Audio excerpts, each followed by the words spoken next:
ईशर सिंह जो ही होटल के कमरे में दाखिल हुआ, कुलवंत कौर पलंग से उठी, अपनी तेज तेज आंखों से उसकी तरफ घूर के देखा और दरवाजे की चटकनी बंद कर दी। रात के 12 बज चुके थे। शहर का मुजाफात एक अजीब पुरस्रार खामोशी में गर्क था। कुलवंत कौर पलंग पर आलती पालती मारकर बैठ गई।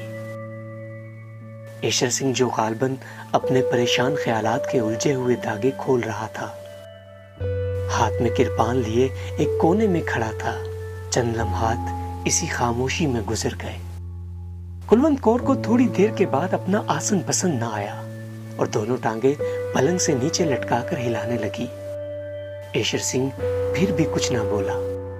कुलवंत कौर बड़े बड़े हाथ पैरों वाली औरत थी।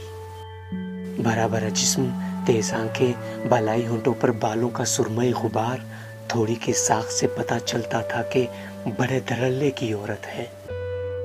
ईशर सिंह सर झुकाए एक कोने पर चुपचाप खड़ा था, पर उसकी कसकर बांधी हुई पगड़ी ढीली हो रही थी।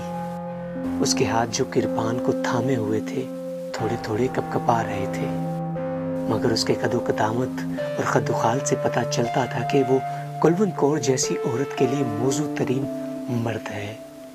चंद और लम्हा जब इसी तरह खामोशी में गुजर गए तो कुलवंत कौर छलक पड़ी, लेकिन तेज तेज आंखों को नचाकर वो इस कदर कह सकी, ईशर सिंह।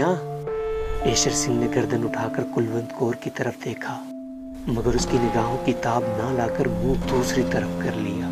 कुलवंत कौर चिल्लाई, ईशर सिंह, लेकिन फौरन ही आवाज भींच ली और पलंग से उठकर उसकी जानब जाते हुए बोली, कहाँ रहे तुम इतने दिन? ईशर सिंह ने खुश्क होंठों पर जुबान फेरी, मुझे मालूम नहीं। कुलवंत कौर भुना गई, ये भी कोई मोया जवाब है? ईशर सिंह ने कृपान एक तरफ फेंक दी और पलंग पर लेट गया। ऐसे मालूम होता था कि वो कई दिनों से बीमार है। कुलवंत कौर ने पलंग की तरफ देखा, जो अब ईशर सिंह के लबालब भरा हुआ था। उसके दिल में हमदर्दी का जज्बा पैदा हो गया। चुनाचे उसके माथे पर हाथ रखकर उसने बड़े प्यार से पूछा, जानी क्या हुआ है तुम्हें? ईशर सिंह छत की तरफ देख रहा था। उसे निगाहें हटाकर उसने कुलवंत कौर के मानूस चेहरे को टटोलना शुरू किया। कुलवंत, आवाज में दर्द था। कुलवंत सारी की सारी सिमट कर अपनी बालाई होंठ में आ गई। हाँ जानी, कहकर वो उसको दांतों से काटना शुरू कर दिया। ईशर सिंह ने पगड़ी उतार दी। कुलवंत कौर को सहारा लेने वाले निगाहों से देखा। उसके गोश भरे कूल्हे पर जोर से धापा मारा और सिर को झटका देकर अपने आप से कहा, ये कूड़ी माया दिमाग खराब है। झटका देने से उसके केस खुल गए। कुलवंत कौर उंगलियों से उसमें कंघी करने लगी। ऐसे करते हुए उसने बड़े प्यार से पूछा, ईशर सिंह, कहाँ रहे तुम इतने दिन?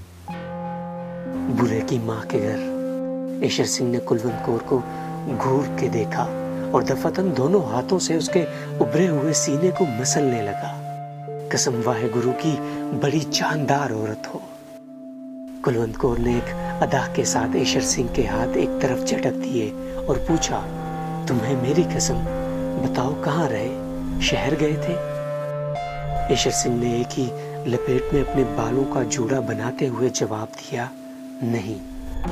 कुलवंत कौर चिढ़ गई, नहीं, तुम जरूर शहर गए थे और तुमने बहुत सारा रुपया लूटा है और मुझसे छुपा रहे हो। वो अपने बाप का तुखम ना हो जो तुमसे झूठ बोले। कुलवंत कौर थोड़ी देर के लिए खामोश हो गई, लेकिन फौरन ही भड़क उठी। मेरी समझ में नहीं आता उस रात तुम्हें हुआ क्या? अच्छे भले मेरे साथ लेटे थे, मुझे तुमने वो सारे गहने पहना रखे थे जो तुम शहर से लूट कर लाए थे। मेरी पपियां ले रहे थे, पर जाने एकदम तुम्हें क्या हुआ? उठे, कपड़े पहनकर बाहर निकल गए। ईशर सिंह का रंग जर्द हो गया। कुलवंत कौर ने यह तब्दीली देखते ही कहा, देखा कैसे रंग नीला पड़ गया? ईशर सिंह, कसम वाहे गुरु की, जरूर कुछ दाल में काला है। तेरी जान की कसम, कुछ भी नहीं। ईशर सिंह की आवाज बेजान थी। कुलवंत कौर का शुबा और ज्यादा मजबूत हो गया। बालाई होंठ भेजकर उसने एक एक लफ्ज पर जोर देते हुए कहा, ईशर सिंह, क्या बात है? तुम वो नहीं हो जो आज से 8 रोज पहले थे। ईशर सिंह एकदम उठ बैठा जैसे किसी ने उस पर हमला किया। कुलवंत कौर को अपने बाजुओं में समेटकर उसने पूरी कुव्वत के साथ बम्बोड़ना शुरू कर दिया। जानी, मैं वही हूँ, कुट कुट पा जफियां, तेरी निकले हड्डां दी गर्मी। कुलवंत कौर ने कोई मजाहमत न की, लेकिन वो शिकायत कर रही थी, तुम्हें उस रात हुआ क्या था? बुरे की माँ का वो हो गया था। बताओगे नहीं? कोई बात हो तो बताओ। मुझे अपने हाथों से जलाओ अगर झूठ बोलूं।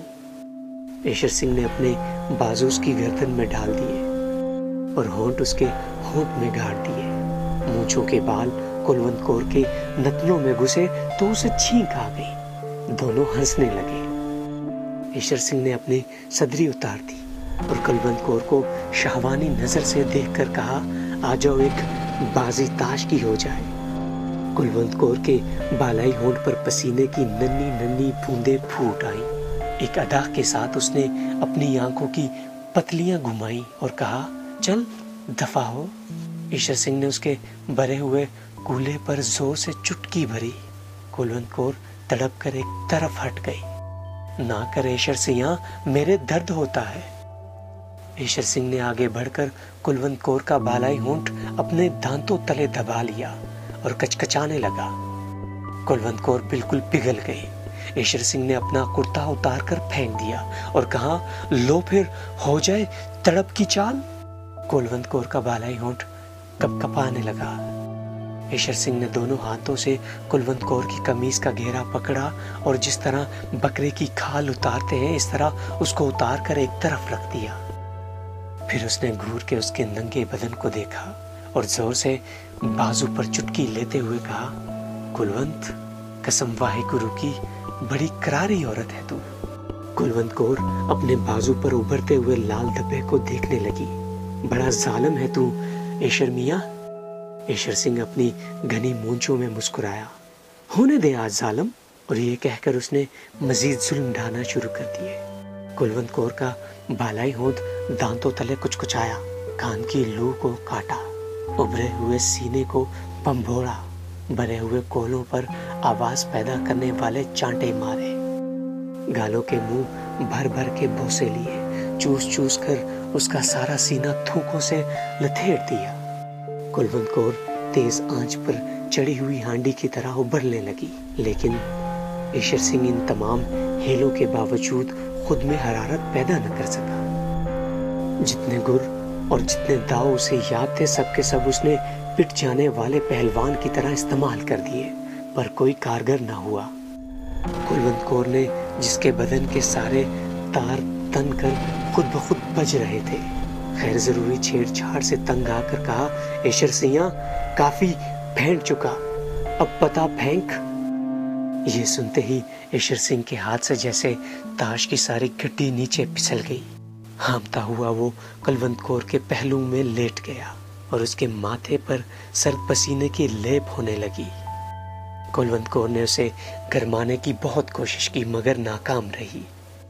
अब तक सब कुछ मुंह से कहे बगैर ही होता रहा था, लेकिन जब कुलवंत कौर के मुंतजर बाअमल अज़ा को सख्त नाउमीदी हुई तो वो चिल्लाकर पलंग से नीचे उतर गई। सामने कोंठी पर चादर पड़ी थी, उसको उतारकर उसने जल्दी जल्दी ओढ़कर नथने फैलाकर भरे हुए लहजे में कहा, ईशर सिंह, वो कौन हरामजादी है जिसके पास तू इतने दिन रहकर आया है, जिसने तुम्हें नचोड़ डाला है? ईशर सिंह पलंग पर लेटा हांफता रहा, उसने कोई जवाब न दिया। कुलवंत कौर गुस्से से उबलने लगी। मैं पूछती हूँ, कौन है वो झट्टू, कौन है वो चोर? ईशर सिंह ने थके हुए लहजे में जवाब दिया, कोई भी नहीं कुलवंत, कोई भी नहीं। कुलवंत कौर ने अपने भरे कोहलुओं पर हाथ रखकर एक अज़म के साथ कहा, ईशर सिंह, मैं आज झूठ सच जान कर रहूंगी। वाहेगुरु जी की कसम, क्या इसकी तह में कोई औरत है? ईशर सिंह ने कुछ कहना चाहा, मगर कुलवंत कौर ने उसकी इजाजत न दी। कसम खाने से पहले सोच ले, मैं भी सरदार निहाल सिंह की बेटी हूँ, तिक्का बोटी कर दूंगी अगर तुमने झूठ बोला। ले अब खाओ वाग्युर की कसम, क्या इसकी तह में कोई औरत तो नहीं? ईश्वर सिंह ने बड़े दुख के साथ इस बात में सर हिला दिया। कुलवंत कौर बिल्कुल दीवानी हो गई। लपक कर कोने में से किरपान उठाई, मयान को केले के छिलके की तरह उतार कर एक तरफ फेंका और ईश्वर सिंह पर वार कर दिया। आन की आन में लहू के फुहारे छूट पड़े। कुलवंत कौर की इससे भी तसल्ली ना हुई तो उसने वैशी बिल्लियों की तरह ईश्वर सिंह के केस नोचने शुरू कर दिए। साथ ही साथ वो नामालूम औरत को मोटी मोटी गालियां देती रही। ईश्वर सिंह ने थोड़ी देर के बाद निकाहत भरी इल्तिजा की। जाने दे अब कुलवंत, जाने दे। आवाज में बला का डर था। कुलवंत कौर पीछे हट गई। खून ईश्वर सिंह के गले से उड़ उड़ कर उसकी मूंछों पर गिर रहा था। उसने अपने लर्जा होंठ खोले और कुलवंत कौर की तरफ शुक्रिया और गिले की मिली जुली निगाहों से देखा। मेरी जान, तुमने बहुत जल्दी कर दी, लेकिन जो हुआ ठीक हुआ। कुलवंत कौर का हसद फिर भड़का। मगर वो कौन है? तुम्हारी माँ। लहू ईश्वर सिंह की जुबान पर पहुंच गया। जब उसने उसका जायका चखा तो उसके बदन में जुरजुरी सी दौड़ गई। और मैं 6 आदमियों का कत्ल कर चुका हूं इस कृपान से। कुलवंत कौर के दिमाग में सिर्फ दूसरी औरत थी। मैं पूछती हूँ, कौन है वो हरामजादी? ईश्वर सिंह की आंखें धुंधला रही थी। एक हल्की सी चमक उनमें पैदा हुई। उसने कुलवंत कौर से कहा, गाली ना दे उस बड़वी को। कुलवंत कौर चिल्लाई, मैं पूछती हूँ, वो है कौन? ईश्वर सिंह के गले में आवाज रिंध गई। बताता हूँ, ये कहकर उसने अपने गर्दन पर हाथ फेरा और उस पर अपना जीता खून देखकर मुस्कुराया। इंसान, माँ, ये भी एक अजीब चीज है। कुलवंत कौर इसके जवाब की मुंतजर थी। ईश्वर सिंह, तू मतलब की बात कर। ईश्वर सिंह की मुस्कुराहट उसकी लहू भरी मूंछों में और ज्यादा फैल गई। मतलब की ही बात कर रहा हूँ। अब धीरे धीरे ही सारी बात बताऊंगा। और जब वो बात बताने लगा तो उसके माथे पर ठंडे पसीने के लेप होने लगे। कुलवंत, मेरी जान, मैं तुम्हें नहीं बता सकता मेरे साथ क्या हुआ। इंसान कुड़ी, ये भी एक अजीब चीज है। शहर में लूट मची तो सबकी तरह मैंने भी उसमें हिस्सा लिया, लेकिन एक बात तुम्हें ना बताई। ईश्वर सिंह ने घाव में दर्द महसूस किया और कराहने लगा। कुलवंत कौर ने उसकी तरफ तवज्जो न दी और बड़ी बेरहमी से पूछा, कौन सी बात? ईश्वर सिंह ने मूंछों पर जमते हुए लहू को फूंक के जरिए से उड़ाते हुए कहा, जिस मकान पर मैंने दावा बोला था उसमें 7 आदमी थे। 6 मैंने कत्ल कर दिए इसी कृपान से जिससे तूने मुझे। एक लड़की थी बहुत सुंदर, उसको उठाकर मैं अपने साथ ले आया। कुलवंत कौर खामोशी से सुनती रही। ईश्वर सिंह ने एक बार फिर फूंक मारकर मूंछों पर से लहू उड़ाया। कुलवंत जानी, मैं तुमसे क्या कहूँ, कितनी सुंदर थी। मैं उसे भी मार डालता, पर मैंने कहा, नहीं ईश्वर सिंह, कुलवंत कौर के तो हर रोज मजे लेता है, ये मेवा भी चख के देख। कुलवंत कौर ने सिर्फ इस कदर कहा, उसे मैं कंधे पर डालकर चल दिया। रास्ते में क्या कह रहा था मैं? हाँ, रास्ते में नहर की पटरी के पास तोहर की झाड़ियों तले मैंने उसे लिटा दिया। पहले सोचा कि फेंटू, लेकिन फिर ख्याल आया नहीं। ये कहते कहते ईश्वर की जुबान सूख गई। कुलवंत कौर ने थूक निकल कर अपना हलक तर किया और पूछा, फिर क्या हुआ? ईश्वर सिंह के हलक से बमुश्किल ये अल्फाज निकले, मैंने पत्ता फेंका, लेकिन उसकी आवाज डूब गई। कुलवंत कौर ने उसे झंझोड़ा, फिर क्या हुआ? ईश्वर सिंह ने अपनी बंद होती हुई आंखें खोली और कुलवंत कौर के जिस्म की तरफ देखा, जिसकी बोटी बोटी थरक रही थी। वो मरी हुई थी, लाश थी, बिल्कुल ठंडा गोश्त। जानी, मुझे अपना हाथ दे। कुलवंत कौर ने अपना हाथ ईश्वर सिंह के हाथ पर रखा, जो बर्फ से भी ज्यादा